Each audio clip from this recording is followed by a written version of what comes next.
Look to your left, you see Jericho. You see the city of Jericho on the left side.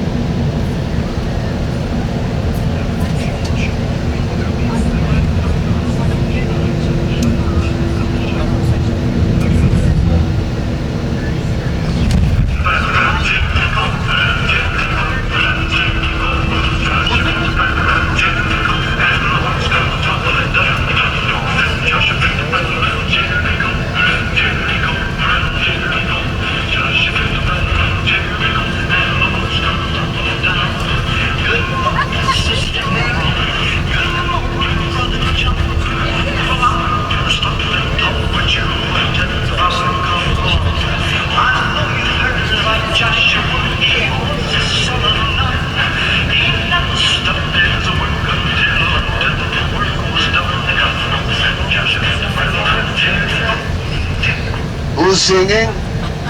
Elvis. Elvis, the king. I think he died 25 years ago. They just, so...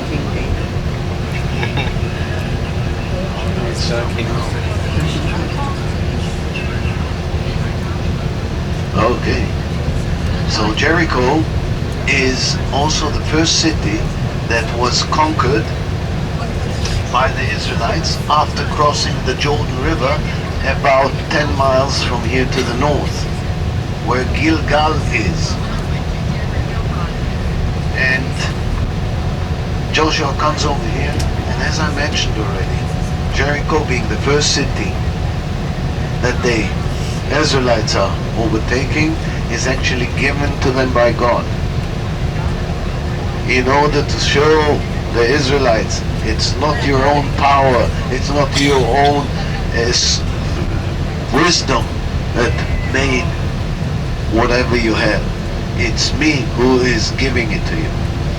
And this is the reason why Jews will put something on their head, man.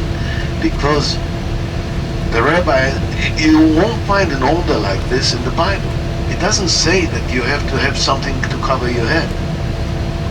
You won't find it in the Old Testament. It was later on, we think about 500 years ago, maybe a little bit more, when the rabbis have heard people saying, oh, look what I've done, look how smart I am, look how strong I am the best, I've done this and this. And the rabbi said, hey, it's not you, it's God that gave you that. And therefore, in order to remember that there's someone above you, Jews will have from that little kippah, yarmulke, kippah in Hebrew, which means a dome. Kippah means a dome. But never mind, from that little head all the way to something on your head just to remember someone above you. Here we can already see the Dead Sea. Those are old date trees, date palm trees. And to our left is the Jordan River.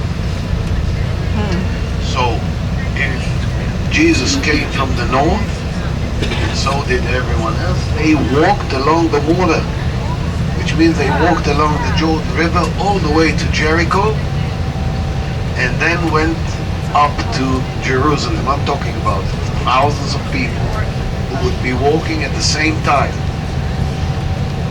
And in Jerusalem, big crowd, just like the one we've seen yesterday. Remember Mount Zion yesterday when we got lost?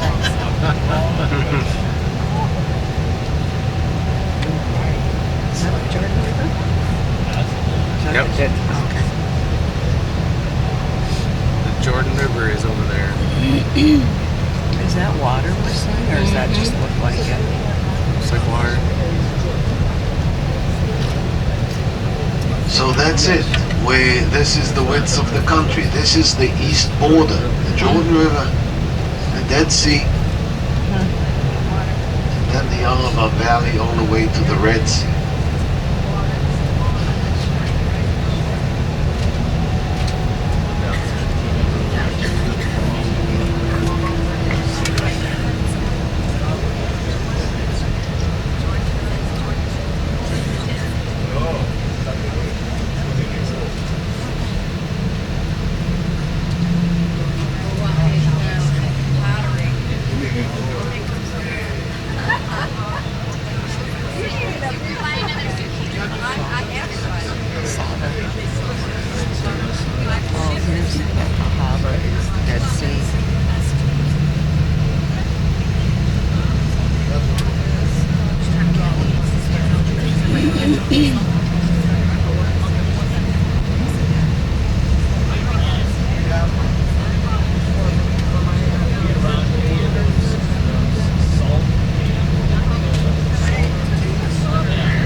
here, farther down south, is a mountain made out of salt that is 600 feet high and is about 5 miles long, made out of pure salt. And that happened because salt was laid down here. Why actually do we have so many minerals here? First of all, we are the lowest natural place in the world. I'm not talking about drilling down or mines that people are digging down. I'm talking about the natural place, nature. It is the lowest place in the world. The Jordan River brings water to here. Desert, it doesn't rain here much. Evaporation, high rate of evaporation. So it slowly with the years leaves and builds up the percentage of the minerals that are brought down by the rivers. Not only the Jordan River, there are also some other smaller rivers that come in and end up in the lowest point in the world. And therefore you get to see all those minerals. Again on the right hand side you see date palm trees. It is a kibbutz, and we will visit this kibbutz. Maybe I'll explain to you later on what is a kibbutz, but I told you already that no one can own more than 10 acres. So it's people who get together, join together like a family. We'll talk about maybe in the north when we'll see the kibbutzim, and they all share everything together, which means you don't have nothing private. All the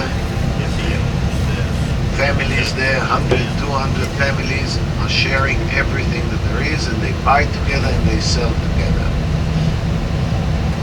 So this is one of those places, and yes, you can see how we make desert bloom, how we can get our products in the desert. And Israel is one of the leading countries in, look at the solar panels, see? Fields, huge fields that create electricity. What we call green energy. You're not in the way.